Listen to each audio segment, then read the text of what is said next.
Isang maganda at mapagpalang araw po sa inyo mga kabarangay. Welcome to another edition ng Pambansang Kagawad. Today is December 16, 7:43 in the morning. Nandito po tayo sa opisina at makulimlim po sa labas. Kahapon buong araw nag-uulan. Ewan ko lang po sa probinsya, pero dito sa NCR buong araw po medyo hindi maganda ang panahon. At next week, malapit na nga pong magpasko. So, advance Merry Christmas muli. At tatry natin, of course, medyo araw-araw na tayo, nagsisipag po tayo ngayong December. Para mailabas ko may ambag ko yung konti nating nalalaman. At alam ko po, bilang kayo, mga incumbents sa kapitan at mga incumbents sa kagawad, busy kayo ngayong Pasko sapagkat nandiyan na yung bigayan ng mga groceries, nandiyan yung mga bigayan ng tulong, solicitation.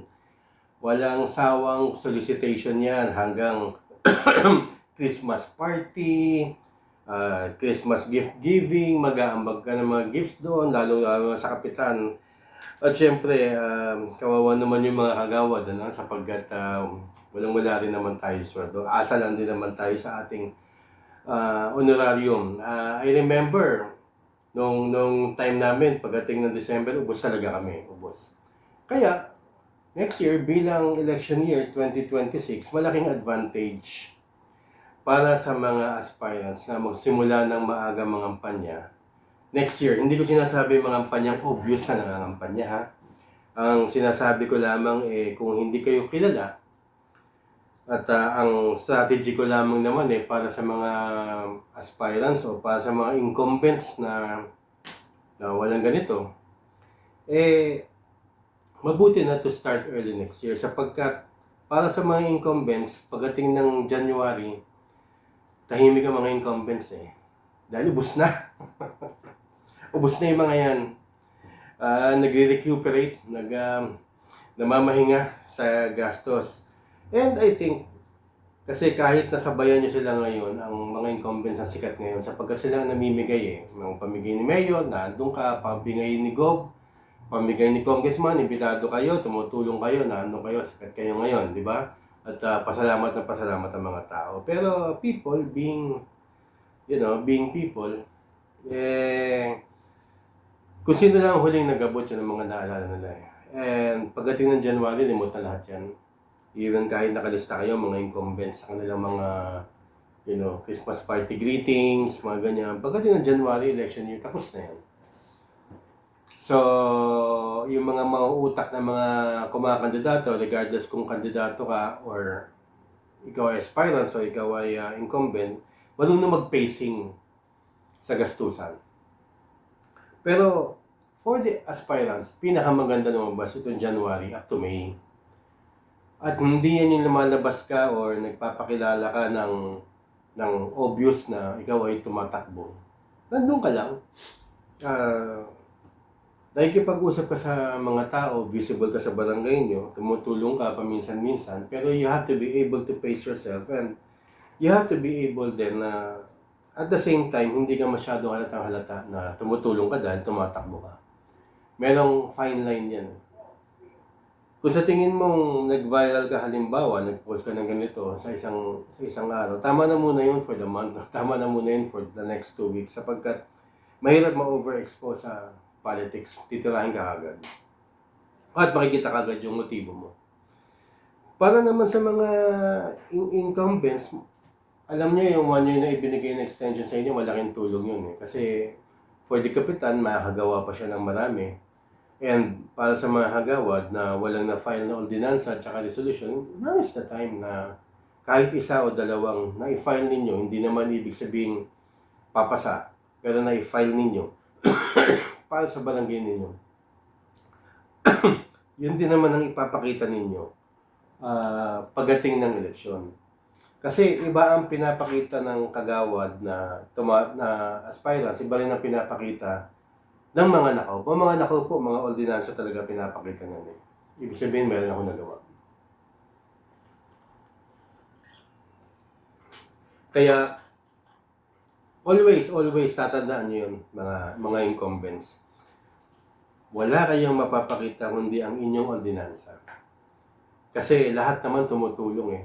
Pero kung ikaw ay mayroong ordinansa, resolution na naipasa o naipasa mo na noon, very good for you.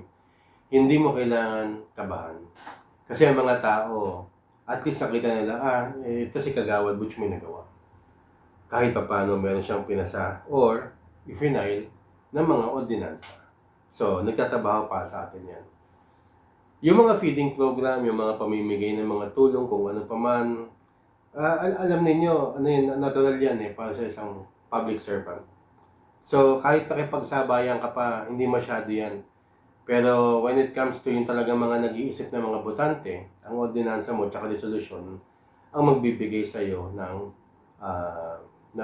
tamang edge, advantage sa yung mga kalaban. Paano naman sa mga aspirants? Alam nyo, yung mga ordinansang naiisip ninyo at saka mga resolusyong mga iniisip ninyo, tinatabi yan hanggang sa darating na ang eleksyon. Kasi 10 days na naman ang binibigay sa inyo. 1 month before election, tsaka nyo ilalabas yan para hindi kayo magaya. Tsaka ninyo sasabihin sa FB, tsaka ninyo ipapakita yung mga title na an ordinance, banning practice, mga ganun-ganun ba? Ito ang mga proposed resolutions tsaka proposed ordinances ko. Kasi kung ngayon ilalabas yan, baka makopya pa eh.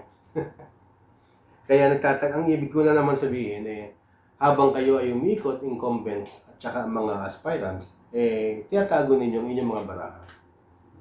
Kasi ang pinaka-importante niyan, lalo sa mga aspirants, kinakailangan malaman mo from January, February, March, April, May mag-a-assess ka na eh. Kung may pag-asa ka, wala. Kasi pagdating ng May, nandiyan na, papasok na yung mga mayor, mga governor. Alam niyo kung bakit? Kasi 2028 papalapit na. Hahawakan nila ang barangay. Excuse me. Sa 2028, sabay ganun eh. Sa 2028, magkakaroon ng presidential elections. And sa 2028, dalawang grupo magkalaban. BBM tsaka DDS na grupo. Maghihiwalay sila. Yung unit team na sinasabi nila. And gagawa na sila ng sarili nila mga partido. Ngayon pa lang, barangay election, kikilo sila. Kung wala kang team, kung wala kang pinapanigan, o kung walang hahawak sa'yo, magmamanok sa'yo, by this year, by next year, early next year, medyo mabigat kasi ang laban na yun. Kasi gagawin lahat ng kampo ng kabila at saka kampo na rin na kinakailangan mahawakan nila ang barangay para pagdating ng set na kasi yung local pagdating ng October tuloy 2028 presidential elections on 2028 meron sila kahit pa paano advantage sa ilalim on the ground. Last election, 2023, believe it or not, maraming nanalo mga independent kagawad. Independent kapitan, medyo mahihirapan niya. Kasi ang kapitan, hawak kasi ng mayor, governor, sino man. Diba? Alam niyo po yun. Pero sa mga hagawad, maraming nanalo mga independent. Ako kasi sa mga hagawad, sinisingit lang naman yan eh. Depende kung sino ka sa inyong barangay, pero yan pagka naging paborito ka, kahit na halimbawa, wala naman nag-vote straight masyado dyan eh. So, kahit halimbawa, 3 sa nakaupo, 3 sa opposition, 1 ka sa mga napili. Ang mga independents, maganda rin minsan mag-independent. Pero sa laban ngayon sa 2028, talaga magkakaroon ng manok-manok system yan. Kasi mangingialam ang national sa barangay election. So, it's going to be a very, very corrupt and dirty election. Mag-ingat po kayo sa November 2026 dahil papasukan na ng politika masyado, papasukan ng pera. And kagaya nung huli na bumaha ang pera nung local government local election, itong darating na barangay election yan, madugo yan at marumi sapagkat pera ang paiiralan para kung sino man ang magiging bata nila sa 2028, itong grupong ito, itong position ito, kung sino man ang mga tatakbo dyan, eh magkaroon sila ng distinct advantage. Always keep that in mind kung kayo ay magpaplano for the BSKE 2026. Kaya yan ang munti nating tips. Marami akong tips din eh. Kaya lang, medyo humahaba na. Nililimit natin para mas maganda tuloy-tuloy ang usapan. Alam mo, babalik ako sa independent or sa mga kagawad, whether nakaupo ka o hindi. Kung ikaw umikot ka na ngayon. Sa January pala. Huwag ngayon bus ka ngayon. Sa January, pinakamagandang umikot hanggang May. Kasi, hindi ka mapapagkamala nagsosolo eh. By May, tinitingnan ka na ng mga kampi mo kung meron kang team. Baka sabihin nangiiwan ka o nagsosolo ka. Ngayon pa lang, itong dating na January, planuhin mo na yung mga lakad mo. And by May, kailangan ma-assess mo kung saan na yung mga napuntahan mo, saan ka malakas, saan ka mahina. Muli, ito po si dating kagawad Butch Serrano at maraming salamat. God bless po sa inyo lahat.